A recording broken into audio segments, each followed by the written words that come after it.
And I was busy getting it on. But, you know, there's not enough excitement in the world to ever satisfy. You always got to have more. And I like stuff that was edgy, you know, you know, skiing, and I always liked aviation stuff. And so I started taking flying lessons. Then I thought it'd be more fun jumping out of airplanes. So I became a sport parachutist, and that really got me. I mean, I became obsessed with skydiving. It really consumed my life. My existence revolved around that 30 to 60 seconds in free fall and that 5-minute parachute ride. Then I had to do it again. It's like a drug, you know. It's it's almost good. like an addiction. Oh, totally. And then all of a sudden, one night, all that was going to change. Shortly after takeoff, I don't really recall much because I was kind of dozing off, sitting next to the pilot, or actually sitting on the floor next to the pilot where we moved the seats in this new aircraft. And I was awakened by a sound unfamiliar to me. It was the sound of the motor going completely silent. Uh-oh. And the pilot turned to me and he slapped me. He says, "That's it, we're going down." So we just pitched forward and we plummeted straight down at over 100 miles an hour. And what was seen out of the cockpit, and this was told to me, I don't recall this, but we were going straight to the ground and we're headed right towards a gigantic oak tree. We did hit that tree going, like I said, over 100 miles an hour, and my face stopped my body going 100 miles an hour. So then the airplane cartwheeled on its wings and slammed into the ground. If you see pictures of the aircraft, it doesn't look like anybody could survive this. So there was obviously injury and confusion, and the two students got pushed out the doorway and by one of my friends who was a very experienced jumper. And the fourth man out saw me moving, and the pilot assumed we were leaving too. And just as he was going out, the plane went up in flames. And as he was running away, he heard screaming and realized I was trapped inside along with the pilot. And this brave man who was my friend and went back in the plane and saw me trying to escape where the wing had been torn loose from the airplane. But I was stuck, and but something on my equipment or my clothing was caught, and I was soaked with fuel, and it was on fire from head to toe. Wow. And just like you see in movies, a person whose whole body was engulfed in flames. And this is where God did the first miracle. This man grabbed a hold of my parachute harness and with his bare hands tore that loose. It's 2,000 pounds tensile strength in each one of those straps. Wow. Pulled so hard he pulled his thumbs out of his sockets. Dragged me away from the plane and slapped the fire out. It kept reigniting, and then he tried to go back for the pilot, and he couldn't. He was burned alive. Well, they rushed me off to the hospital. Obviously, it was horrible, and they rushed me off to the hospital and saw that I sustained very serious injuries. I had a brain injury. I had burns over a large portion of my body. I had to find out my eye was blind, my right eye was blind, and, you know, tremendous cuts, and, you know, this shock of, you know, that crash. They told my family I was going to die. They told my sister to come that day because I was not going to be there in the afternoon. I had an experience I had never heard about, never heard anything like this.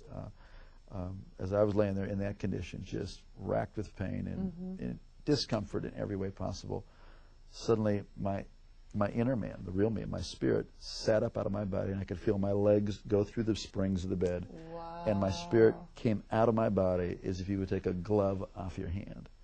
And instantly, I was in a spiritual world. Instantaneously, I knew this was the real world. And this man that I was seeing was the real me. Now, when that happened, were you aware of any pain still? Or No, I was totally completely separated from the pain and the carcass. Completely, no. And I didn't even remember turning around and looking. I mean, I was transferred immediately into a spiritual dimension. And everything about the spirit world is more real than this world. The colors are brighter. The edges of everything are sharper. The emotions are just enhanced. They are clear. And instantaneously, the thing that really struck me the most was there was a complete absence of the awareness of time. Everything in this world is relative to time. You know, you got up this morning, you'll go to bed at night. Something is old, something is new, it will get old. Something is born, it will die. Everything in this plane, in the physical plane, in the natural plane, is relative to time. But everything in the spiritual plane is relative to eternity. So what had been natural to be aware of time was totally gone. And I was totally aware of eternity. It is shocking. It is stunning to be conscious and to know what eternity is. Also, logic and reasoning doesn't happen there. You know, based on the sum total of all my intelligent thoughts that I've learned, you know, I've had a death and I'm in the spirit world. It's like you just know that you know that you know. It's like having a revelation constantly, and it was incredible. And I knew I was traveling. I could feel, you know, that I was traveling. And as I looked ahead, there was this pure white light. It was whiter than the whitest snow and brighter than 10,000 suns. And yet I could look right at it, and it was compelling. And it was like I was being towed. I was being towed like a tractor.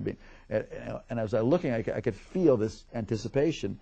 But then simultaneously to that, on my right side, I could feel something, and I looked, and there was this blackness sweeping. Now this blackness, as I looked at it, instantly I was aware of its complete nature. It was eternal, like I was experiencing eternity. It was without any matter. It was without any life. It was void, and it was forever, non-negotiable, cut off from the source of all life.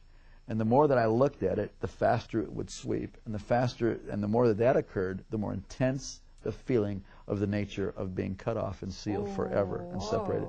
It is horrific. Yes. Horrific. You would not, I used to never be able to stand to be near anybody who could say go to hell after that. Because you wouldn't want the worst person. No. You wouldn't want Adolf Hitler, bin Laden, Saddam. You wouldn't want any human being to ever go in there. It was so horrible. And as that was sweeping, it got down to, it was eclipsing this light. So there was just a, it was like you're in a room and you close the door, a dark room, and there's a little space between the door and the door jamb. It wasn't a doorway. It was really, this was a real place that I was seeing and that I was feeling. And as it was closing, it was eclipsing. And now I'm standing on the very edge, the precipice of eternal separation. And I scream out of my spirit, I'm sorry, I want to live. Give me another chance. And just before that was to close, I was standing in the presence of Almighty God. Whoa. And instantly I knew I would never die for eternity. And that's mercy. It's unbelievable.